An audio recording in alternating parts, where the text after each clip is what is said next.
Amém, queridos? Às vezes, para romper em algumas atmosferas, em algumas determinadas situações de guerra espiritual, de entrega de um culto, é necessário fazer um pouco mais, né?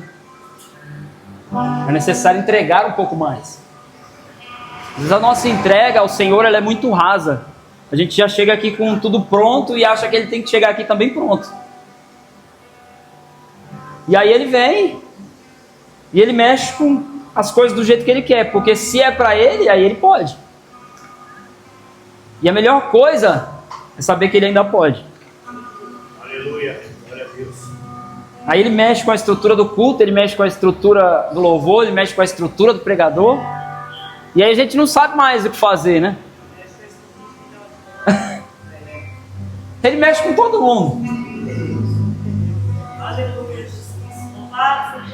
Eu tinha algumas coisas para falar, eu vou colocar só a introdução aqui hoje. Eu acredito que esse é um assunto que tem que, a partir dessa conversa, essa aqui é uma conversa que nós vamos ter hoje, permear o seu coração. Não adianta hoje eu vir aqui trazer, introduzir esse assunto e pronto, ele acabou. A maioria das coisas nas quais nós somos rasos hoje a respeito da palavra de Deus e a respeito do Senhor, a respeito de Cristo, é porque o culto acaba e a gente acha que já aprendeu tudo. A irmã Simone trouxe uma palavra aqui na quarta-feira falando sobre uma liberdade que foi construída para nós. E sobre como nós devemos continuar lutando para construir relacionamento a partir dessa liberdade. E não abandonar essa liberdade. Não deixar de lado aquilo que Jesus conquistou na cruz, como Ele lutou para entregar suas promessas a nós, entregar tudo isso a nós e agora a gente abre mão.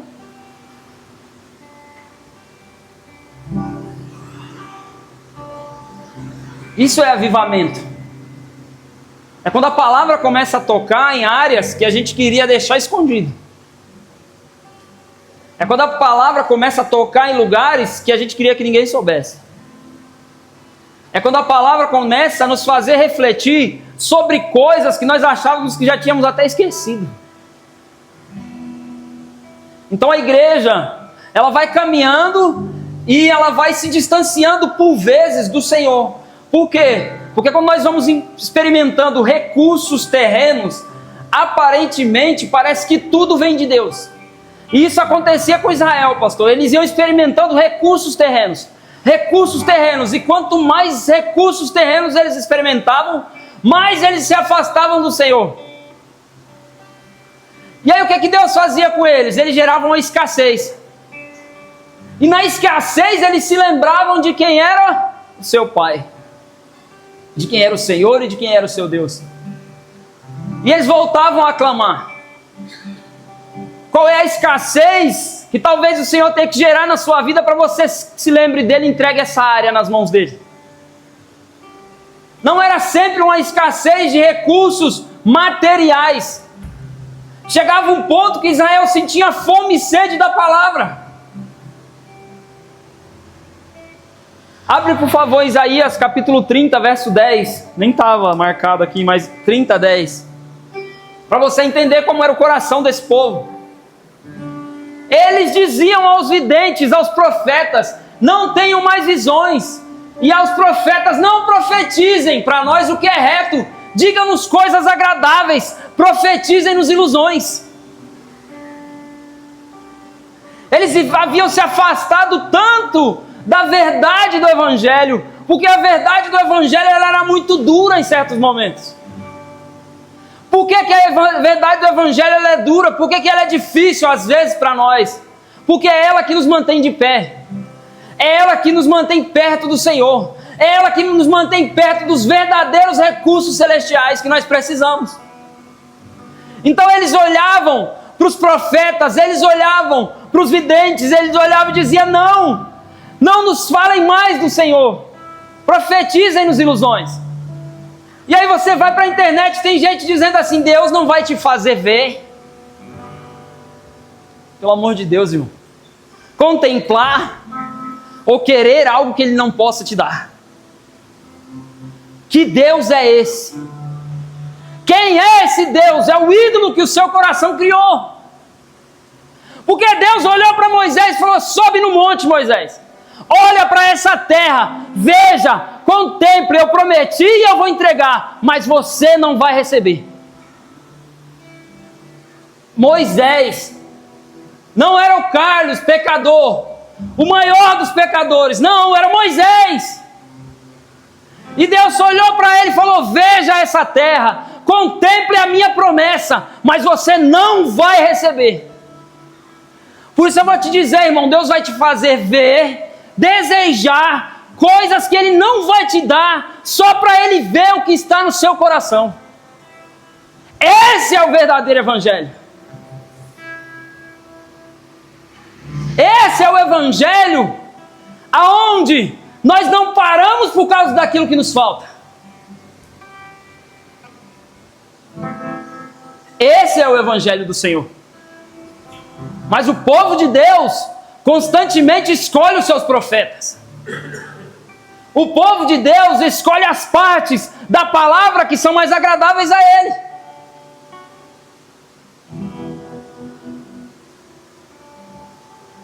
Se nós formos olhar, tem partes da Bíblia, da palavra do Senhor, que a gente nunca leu.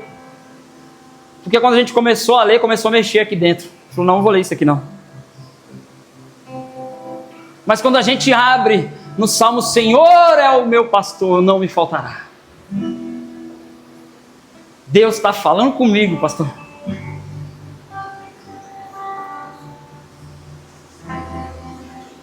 Deus, Ele está sempre falando com você, irmão. Ele está sempre falando conosco através de pessoas, através de circunstâncias, através de dificuldades e através até de facilidades. Ele está sempre falando. Algumas pessoas dizem que houve um período de 400 anos onde Deus não falou. Esse período vai do profeta Malaquias até o profeta João Batista. Mas eu não acredito que Deus não falou. Porque quando Jesus nasceu, pastor, havia idosos no templo. Simeão pegou Jesus no colo e falou: eu já posso morrer, Senhor, despede o teu servo em paz, porque eu já vi a salvação de Israel. Quem foi que falou para Simeão? Havia uma profetisa no templo e quando ela viu a criança, ela pegou nos braços, o nome dela era Ana, e ela ficou contemplando aquele menino. Quem foi que falou para ela? O Deus que nunca esteve em silêncio. Mas como nós cantamos nessa noite, nós precisamos pedir: Senhor, dá-me ouvidos para te ouvir, um coração para obedecer, formosos pés para te seguir e olhos para te contemplar. Aí eu digo para você, irmão, você já tem 2 olhos, você já tem 2 ouvidos, um coração e 2 pés. Tudo isso só precisa ser transformado. Tudo isso só precisa ser mudado. Quer seguir o Senhor, muda de caminho. Quer ver o Senhor, quer contemplá-lo, vá para um lugar e vá contemplá-lo. Quer ouvir o Senhor, dedique tempo a ouvir ao Senhor e não o que o seu coração quer ouvir. E Ele vai te transformando. Nem era isso que eu ia falar. Está marcado aqui. Amém? Abre Colossenses. Deixa eu ver aqui se eu estou certo. Colossenses 2, 8. Faz parte, isso aqui faz parte da mensagem, um pedaço. Né? Colossenses 2, 8. Tenham cuidado para que ninguém venha a enredá-los, ou em outras traduções diz escravizá-los com suas filosofias e vãs sutilezas, conforme a tradição dos homens, conforme os rudimentos do mundo e não segundo Cristo. Nós temos sido bombardeados, irmão, por vãs filosofias, por ideias de homens. Nós, que somos uma geração, acho que a maioria aqui hoje, graças a Deus, Deus colocou aqui só o povo mais certa idade. Acho que os mais jovens aqui são a Bia, o Paulinho e o Eric aqui, né? Nós somos uma geração que viveu uma transição. Nós vivemos um tempo sem internet. Nós vivemos um tempo de um mundo não globalizado totalmente. Não havia uma conexão geral. Era um pouco mais difícil da informação chegar até nós. E era um pouco mais difícil de nós sermos afetados por uma moda que viesse de fora ou de outros lugares. Então a maioria de nós aqui, foi muito mais afetado pelos ensinos dos nossos pais, tios e avós. E dependendo da forma como eles pensavam, nós fomos sendo afetados por esses ensinos. O pastor falou muito bem aqui que ele foi afetado por muitos ensinos errados por parte do pai dele. Mas o pai dele também foi afetado por ensinos errados. E depois, quando a palavra vem, ela vem nos transformando com esses ensinos novos que vêm a partir dela. Então nós vivemos essa parte de ser afetados muito mais pelos nossos pais. Mas a pergunta que eu quero te fazer é o quanto você está afetando os seus filhos. Porque os nossos filhos, eles estão sendo muito mais afetados por ensinos que vêm de fora. Eles têm sido muito mais afetados por filosofias que nós nem sequer aceitaríamos. Eles têm sido muito mais, essa geração tem sido muito mais afetada por coisas que nós nem sequer ensinaríamos a eles. Por quê? Porque eles têm um portal aberto que está moldando a maneira como eles veem o mundo. Então a pergunta para você é hoje: qual é a sua cosmovisão? E aí começa a bugar a nossa mente, porque a igreja parou de falar de cosmovisão. A igreja não tem mais esse assunto nos seus púlpitos. A ideia é falar de coisas que agradam as pessoas. Falar de coisas que prendem a atenção das pessoas para cada vez mais elas buscarem recursos terrenos. E enriquecendo mais terrenamente, nós estamos perdendo a cosmovisão cristã, a cosmovisão do reino. Nós estamos perdendo, e se estamos perdendo, não estamos entregando.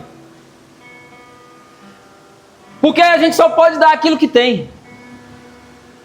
Então eu vou introduzir o assunto de cosmovisão, porque nós somos uma igreja, irmãos, que decidiu andar por uma cosmovisão acima de andar pela religião.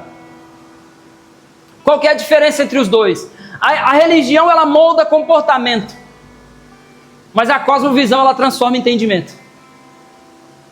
A religião, você entra por aquela porta e o pastor vai te dizer assim: olha, você tem que se vestir assim, você tem que falar assim, você tem que se comportar assim. Então todo o seu comportamento externo foi moldado por uma religião. E quem olha para você diz: olha que coisa linda que Deus fez. Mas até um ensino correto, se não praticado, ele é engano. Porque Tiago vai dizer para nós assim: não sede apenas ouvintes da palavra, mas praticantes, enganando-vos a vós mesmos. Então muita religião moldou o comportamento das pessoas a partir de ensinos corretos que se tornaram engano porque eles não se tornam prática. Eles são apenas o molde do comportamento do domingo à noite. Aí pronto. Alguns vão um pouco além. Tem alguns eventos de quinta-feira. Tem alguma coisa para a gente ir no encontro ou fazer algumas coisas diferentes. E parece que cada resposta nossa nos faz mais fortes. Parece que cada resposta nossa a essa religiosidade que nos foi entregue, nós somos melhores. Mas o poder do Senhor se aperfeiçoa na nossa fraqueza. É no desafio que o Espírito Santo olha para você e faz. É isso que você tem que deixar. É naquilo que você tem que deixar que o pastor não viu, mas que ele subiu no púlpito no domingo e ele disse. É naquilo que você tem que abandonar, que só o Espírito Santo sabe. Esse é o maior desafio. Por isso que é a cosmovisão. E aí eu vou começar a falar o que é cosmovisão. Cosmovisão é a junção de duas palavras: cosmo e visão, mundo e ver. Mas esse termo, cosmovisão, ele não nasce dentro da igreja. E esse é o nosso problema. Tem coisas, pastor, que não nasceram dentro de uma igreja, mas nasceram do coração de Deus. E tem coisas que nasceram em igrejas, mas nunca nasceram do coração de Deus. Esse termo, ele vai nascer de um filósofo chamado Immanuel Kant. E Kant, ele vai cunhar esse termo em alemão, chama-se Weltanschauung. Então é uma palavra que a gente até tem dificuldade para falar para o seu irmão assim, ó, Weltanschauung, fala. Fala aí, irmão. Olha para ele e fala. Weltanschauung. Cosmovisão. No século XVIII, Immanuel Kant ele começa a fazer as suas críticas a respeito das filosofias do mundo que já existiam. E ele vai cunhar esse termo. Por que eu digo que nasceu de Deus, pastora? Porque ele era um homem que foi extremamente afetado pela palavra de Deus, pelos ensinos da igreja, e foi criado dentro de todo um sistema religioso, aprendendo da palavra, e chega num ponto da sua vida que ele rejeita o sistema religioso, ele sai, ele vai estudar filosofia, mas no meio da sua filosofia que ele está criando, Deus entra, por causa da palavra que o havia afetado. Os demais filósofos haviam criado o humanismo, o iluminismo e outros tipos de filosofias do tempo. Mas Kant, ele começa a criar uma filosofia que era baseada na palavra, de forma inconsciente. Por causa de como ele havia sido afetado quando criança e quando jovem, pelos ensinos da palavra de Deus. Ele era de uma família muito rígida em relação à palavra. Então ele cria esse termo, mas esse termo de Kant, ele ainda era muito, vamos dizer, pequeno. Porque ele falava não de uma visão de mundo, mas de uma percepção de mundo. E é isso que está acontecendo conosco hoje. A gente foi lá para trás, ficou no raso e passou a perceber o mundo. Só que uma percepção de mundo é uma percepção pessoal de mundo. E uma visão de mundo é uma visão coletiva de mundo. Eu explico. Você percebe o mundo a partir das suas dores, dificuldades, ou das suas facilidades. Você percebe o mundo a partir do lugar onde você nasceu, das pessoas com quem você se relacionou. E quando você percebe o mundo a partir do eu, é como uma criança. A criança, ela olha e diz assim: quando eu crescer, eu vou ser advogado. Quando eu crescer, eu vou ser jogador de futebol. Quando eu crescer, eu vou ser super-herói. Como que ela não fosse nada. Então a gente olha para o mundo e diz assim: tudo ao redor é nada e eu preciso ser alguma coisa para dar sentido a tudo isso. Isso é a percepção de mundo, é perceber o mundo a partir de mim mesmo. E aí o que é que os falsos mestres, os falsos ensinos querem nos fazer? Nos manter nessa percepção. Percebendo o mundo a partir de nós mesmos. Quando dá errado para mim, eu digo assim: só porque eu ia fazer hoje, aconteceu isso. Porque eu percebo o mundo a partir de mim.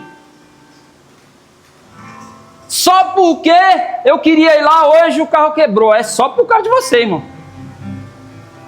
É só por causa de mim. O mundo gira em torno do meu umbigo. Então o falso ensino, ele quer me prender numa percepção de que tudo aquilo que dá errado é por causa de mim. Mas aí o pior é que nós entendemos que tudo aquilo que dá certo também é por causa de mim. Porque eu sou o filhinho do papai. E ele vai me dar tudo que eu ver e que eu quiser.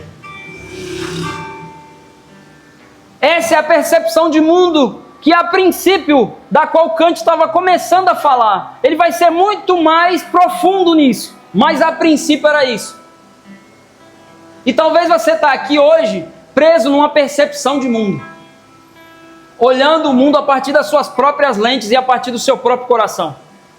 Achando que você não é nada, porque você não está conseguindo ver ao redor o quanto é valioso. Você acha que não é nada dentro de uma família porque você não percebe o quanto eles te amam.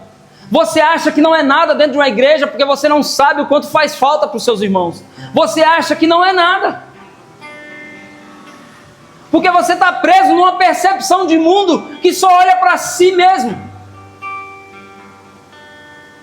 Mas a filosofia, que para mim é uma das grandes ciências que foram crescendo, que Deus foi dando aos homens formas e maneiras de criar para que nós pudéssemos evoluir como seres humanos. Evoluir espiritualmente não depende só, irmão, de oração, jejum e palavra, depende de conhecimento. Eu preciso entender sobre algumas outras coisas para que eu venha evoluir como ser humano. Então, eu falei que Kant era do século XVIII. Então, no século XIX, está acontecendo um avivamento. 1911 nós temos o avivamento da Rua Azusa, que é um dos grandes avivamentos, derramamento do Espírito Santo, que vai gerar um movimento pentecostal no mundo todo. O avivamento da Rua Azusa é um dos poucos avivamentos que tem um legado mundial. Os demais avivamentos tiveram mais legados locais ou até nacionais. Teve avivamentos na Inglaterra, avivamentos na Argentina, avivamentos no país de Gales, mas o avivamento da Rua Azusa ele começa nos Estados Unidos. E para você ter uma ideia, os fundadores da igreja Assembleia de Deus do Brasil foram afetados por esse avivamento lá na Rua Azusa. Enquanto está acontecendo um avivamento na Rua Azusa, um cara está estudando Kant. E o nome dele é Wilhelm Dilthey. E o Dilthey vai dizer assim, a cosmovisão de Kant é muito mais do que percepção de mundo. A cosmovisão dele é visão de mundo. É além de mim. É além do eu. Tem algo maior que me colocou aqui. Tem algo maior que me escolheu. Aí você diz assim, mas e Dilthey era o quê? Era outro. Que foi criado dentro de uma família rígida. Foi criado através do ensino da palavra. E quando foi para uma universidade, deixou lá a palavra de lado, começou nos seus estudos filosóficos. Mas quando ele vai escrever a sua filosofia, ela é baseada em Deus. Porque ninguém foge de Deus, irmão. Ninguém foge. É porque a gente olha e vê o cara lá, é um intelectual falando algumas coisas, aí a gente diz assim, não é de Deus não isso aí. Isso é secular. Quando alguém diz isso é secular, está dizendo assim, isso é deste século, isso tem prazo de validade. Mas os ensinos de Dilthey lá de 1911 estão chegando aqui hoje. Isso não pode ser secular. Isso não pode, irmão. Deixa eu passar. 8h30 já. É só a introdução. Para depois a gente falar sobre outras coisas. Então, a nossa percepção do todo ela é afetada por isso. Por causa das coisas que nos vão nos entregando. Então hoje uma criança ela quer ser o quê? YouTuber. Porque o melhor é ser YouTuber, é mais fácil para conquistar coisas. Ele quer ser o quê? MC. Quer ser jogador de futebol. Nós estamos degradando, irmão. Antes eles queriam ser policial, bombeiro. Os heróis eram outro, eles viam as coisas de outra forma. Hoje não, eles querem ser... Por quê? Porque a realidade dos youtubers, dos MCs, dos jogadores de futebol é o que está afetando eles na internet. Mas pior do que isso, nós abandonamos a cosmovisão de que eles têm que ser aquilo que Deus os escolheu para ser, e nós estamos alimentando no coração deles, você tem que ser alguma coisa para conquistar alguma coisa. A gente está olhando para os nossos filhos e está dizendo para eles assim, vocês não são nada. Por causa da nossa percepção de mundo. Mas se nós evoluirmos para uma visão de mundo, que é o que Deus colocou dentro do nosso coração, uma cosmovisão, uma visão de mundo onde a gente olha para essa criança e entende uma coisa, ele entrou dentro de uma história em curso. Você não está começando a escrever uma história, você passou a participar de uma história em curso. Quando você nasceu, a história dos seus pais já estava em curso. Então por que você nasceu? É muito provável que Deus quisesse mudar o curso dessa história.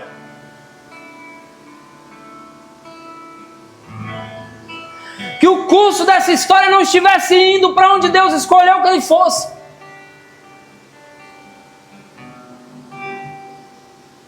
Então Deus colocou filhos.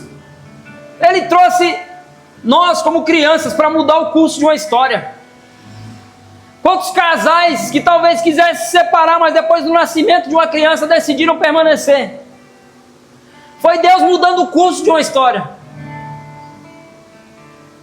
Você nasceu numa história em curso, porque Deus queria mudar o curso de uma história. Aleluia. Você não veio do nada. A filosofia baseada no humanismo tirava Deus do início e dizia: O universo veio do nada, houve uma explosão. Se o universo veio do nada, nós também viemos do nada. Se do nada viemos, para o nada vamos. Mas esses homens, mesmo que não estavam sobre um púlpito ou dentro de uma igreja, eles diziam: nós viemos de Deus. Ele nos colocou no meio de uma história em curso, Ele nos colocou no meio de uma família, e Ele queria que nós fôssemos aqueles que mudariam a história. Deus te escolheu para que a partir de você a história seja diferente. Havia 2 jovens. Eles cresceram dentro de uma família disfuncional. O pai alcoólatra destruiu a família. E eles se separaram. Passados alguns anos, encontraram um lá e ele estava muito bem. Tinha ido estudar, trabalhar, fazer as suas coisas, e perguntaram para ele assim: por que você está tão bem assim? Ele falou: da família que eu vim eu só podia fazer diferente. Encontraram o outro irmão, alcoólatra, destruindo a família. E ele olhou e disse assim: da família que eu vim, eu só podia fazer igual.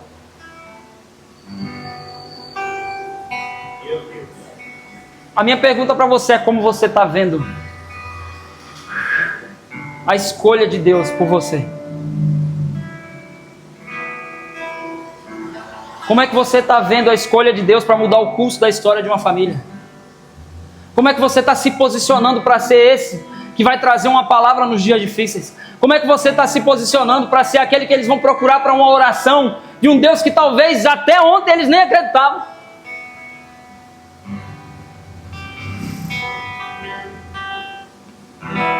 Qual é a sua cosmovisão? Como é a lente pela qual você enxerga o mundo?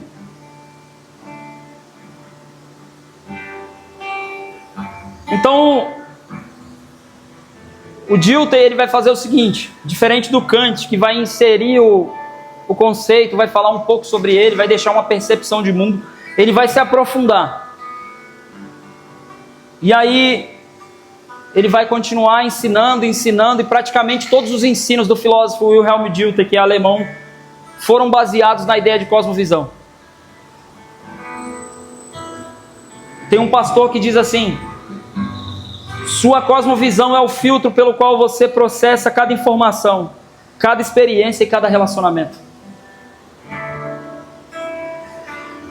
Por que aquele relacionamento te feriu, irmão?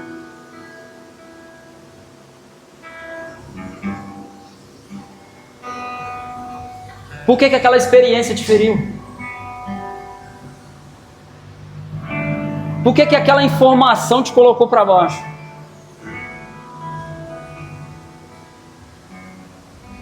É como você faz a pergunta. Não é por quê. Você vai diante de Deus e pergunta: para quê?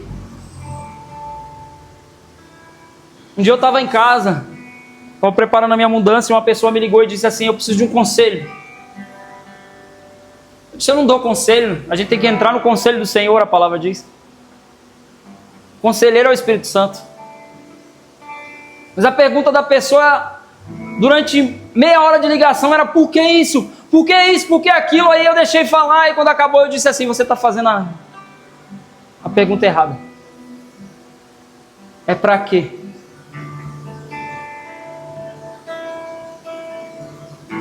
Então eu não tenho um conselho, eu só digo para você: faça a pergunta certa, e você vai obter a resposta certa. A gente fica perguntando: Deus, por que tem que ser comigo? Por que tem que ser assim, Senhor? Sabe por que José foi quem ele foi? Porque ele não perguntou para Deus por quê. Ele perguntou para Deus para quê. Como você sabe disso, irmão? Porque quando os irmãos olharam para ele, ele disse: para que eu mantivesse muitos em vida. Vocês planejaram o mal contra mim, mas o Senhor transformou o mal em bênção. Para que, José disse, para que eu conservasse muito em vidas. Ele entendeu para quê.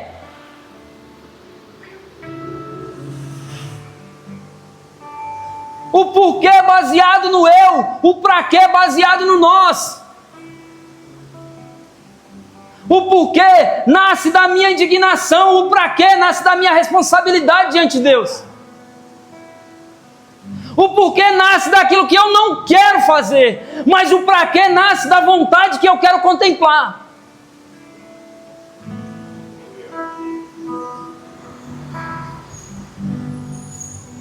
Chega de porquê, irmão. Por que o pastor está fazendo desse jeito? Por que o culto é assim? Por que tem que cantar tanto? Por que tem que repetir isso? Por que tem que fazer desse jeito? Não é porque, é para quê? Deus só repete aquilo que nós não ouvimos da primeira vez. Se Deus tem que repetir a mesma mensagem, é porque nós fechamos o nosso coração da primeira vez que Ele falou.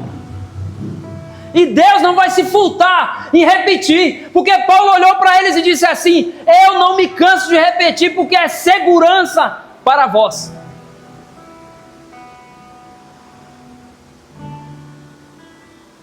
A repetitividade da mensagem, da música, ou da maneira que Deus está falando, é para que a gente veja que o nosso coração precisa ouvir isso. Porque a primeira ação do nosso coração, ao algo ser repetido para nós, é rejeitar aquilo que ele não quer ouvir. O coração do homem é enganoso, diz a palavra. Quem poderá conhecê-lo? Mas o Senhor conhece o nosso coração. E conhecendo o nosso coração, Ele vem trabalhar da maneira que Ele tem que fazer. Estou correndo, irmão, 8h40.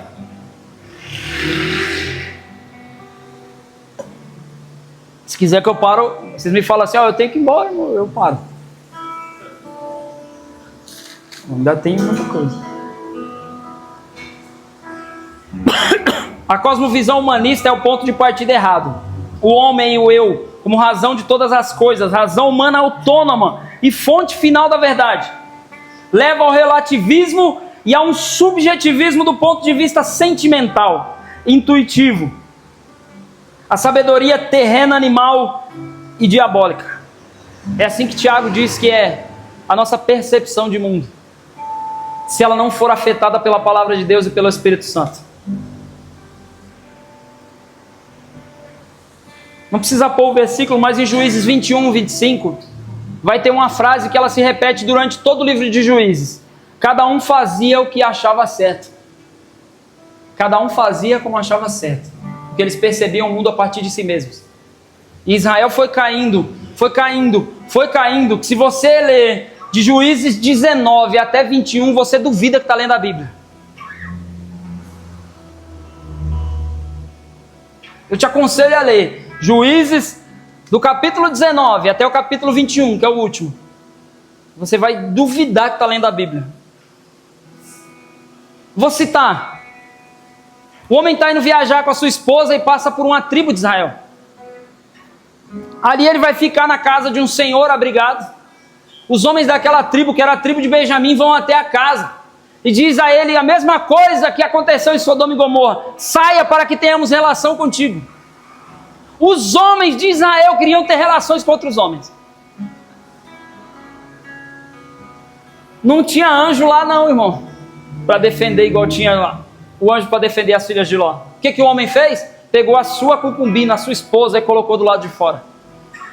Os homens estupraram, abusaram dela durante toda a noite, largaram ela morta, ou quase morta, a Bíblia diz na porta. Quando aquele homem abriu a porta e viu a mulher quase morta, ele não socorreu ela.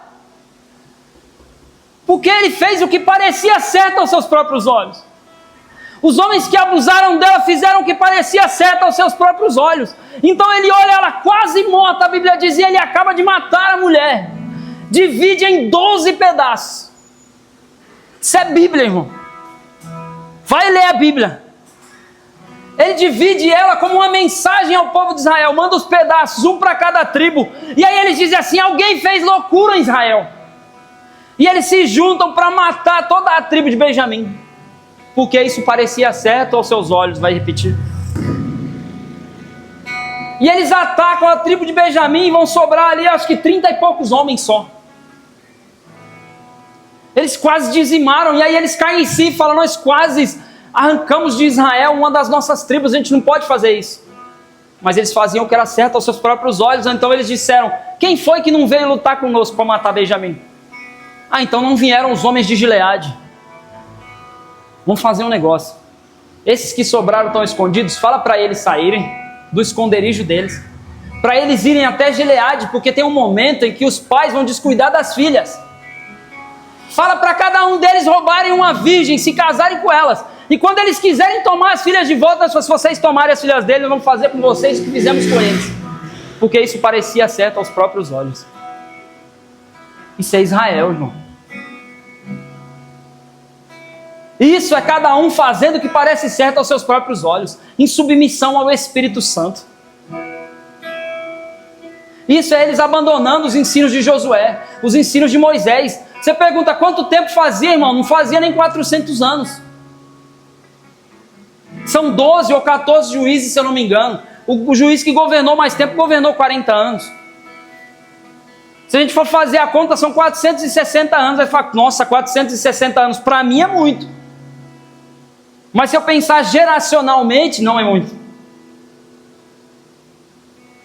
Porque 300 anos vai ser aí quem vai alcançar geracionalmente é o teu neto. Teu bisneto aí, vamos dizer. Como é que você vai viver 100 anos, aí teu filho vai viver mais 100, aí o teu neto vai viver mais 100, e o teu bisneto vai viver mais 100. São 400 anos. 4 gerações. Não é muito. Mas em 4 gerações eles foram capazes de abandonar a Deus a ponto de fazer essas coisas que eu disse aqui agora. E sabe o que a Bíblia diz? Cada um fazia o que parecia certo aos seus próprios olhos. Tudo dependia da maneira como eles viam as coisas. Não havia um fundamento correto. Então, a cosmovisão humana é o ponto de partida errado, é o homem. E a cosmovisão bíblica é o ponto de partida certo, que é Cristo. Deus é a medida de todas as coisas. A verdade é revelada por Ele. A cosmovisão bíblica começa com Deus. A secular começa com o eu.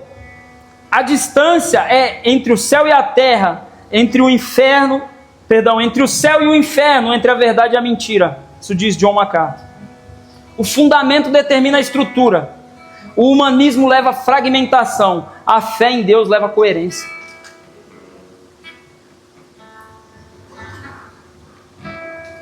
Fica de pé, eu vou encerrar, não vou falar mais não. Tinha mais um pouco aqui, mas...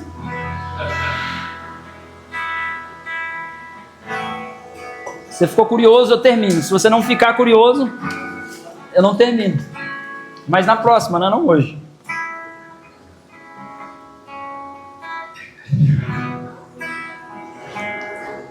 As lentes da Escritura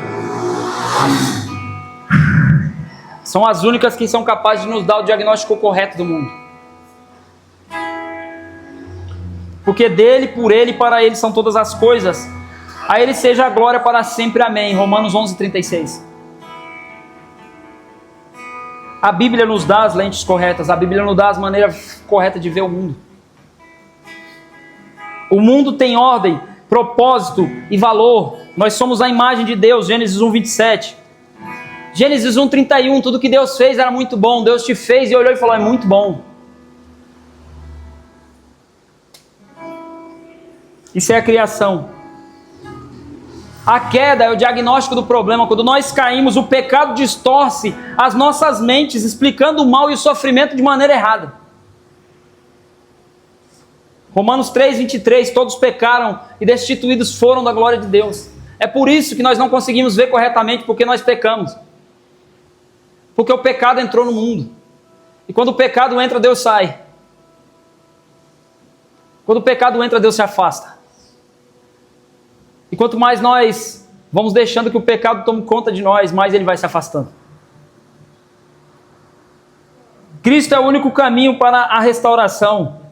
A cosmovisão não é apenas uma teoria sobre o mundo, é a história verdadeira do mundo, do início, do meio confuso e do fim glorioso. Tim Keller diz isso. Essa narrativa ela é chamada de CQR. Guarda essa sigla na sua cabeça, CQR, que quer dizer criação, queda e redenção. É a única cosmovisão que explica o mundo em 3 pontos: começo, meio e fim. A cosmovisão humanista diz que nós viemos do nada, e o meio não quer dizer nada, e no fim não tem nada. Não explica.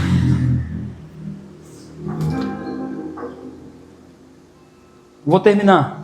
Só coloca o último versículo, eu vou ler e nós vamos orar. 2 Coríntios 10, 5.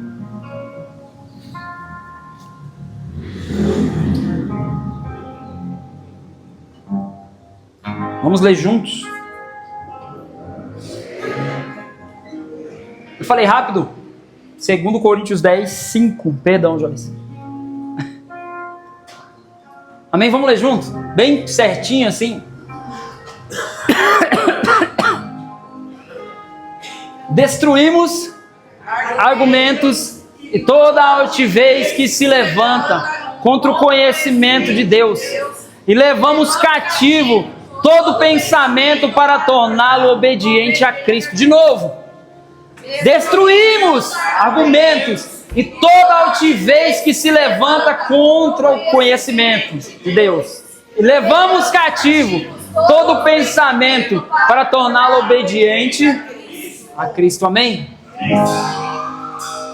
Nós nos levantamos nessa noite, Senhor, contra toda altivez, contra todo falso ensino. Nós nos levantamos, Senhor, internamente no nosso coração, contra todo, Senhor, percepção de mundo que tenha afetado a nossa adoração, que tenha afetado o nosso relacionamento contigo. Nós nos levantamos hoje como igreja, como irmãos, orando uns pelos outros, que a nossa cosmovisão seja mudada. Dai-nos novos olhos para ver, Senhor, como o Senhor vê, ouvidos para ouvir, formosos pés, Senhor, para te seguir. Dá-nos um coração para te obedecer, Senhor. Muda a nossa cosmovisão, que a nossa percepção de mundo seja afetada. Não é mais por causa do eu, é por causa de nós. Faz-nos entender, Senhor, os sofrimentos pelos quais passamos, as dificuldades que enfrentamos.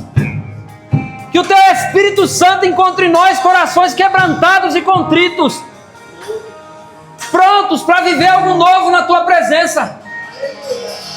Nós nos levantamos, Senhor, contra a nossa própria altivez, de querer dizer para o Senhor qual é o melhor caminho,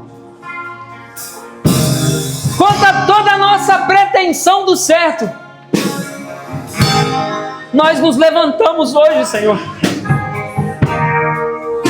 de todo lugar onde estivéssemos caídos, uns caídos na sua pretensão, outros na altivez, outros caíram no seu orgulho, Senhor, outros caíram nas mentiras que acreditaram, outros caíram, Senhor, nos ensinos que aprenderam, sofismas, mentiras que o mundo lhes disse. A verdade, Senhor, é que quando nós o abandonamos, nós caímos.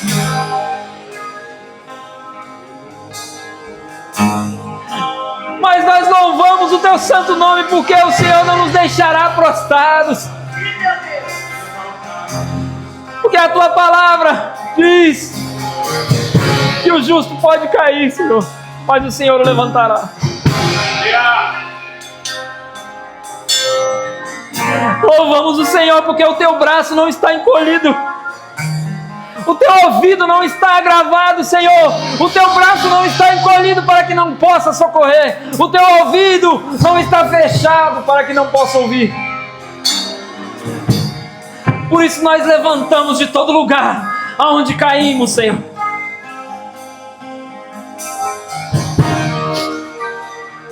Todo lugar de onde caímos, Senhor, nós nos levantamos do lugar de julgamento.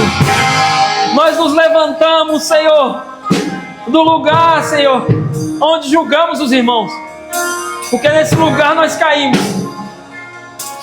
Nós nos levantamos, Senhor, contra toda a altivez do nosso próprio espírito, contra o Teu Espírito Santo. Nós nos levantamos nessa noite, Senhor. Com temor.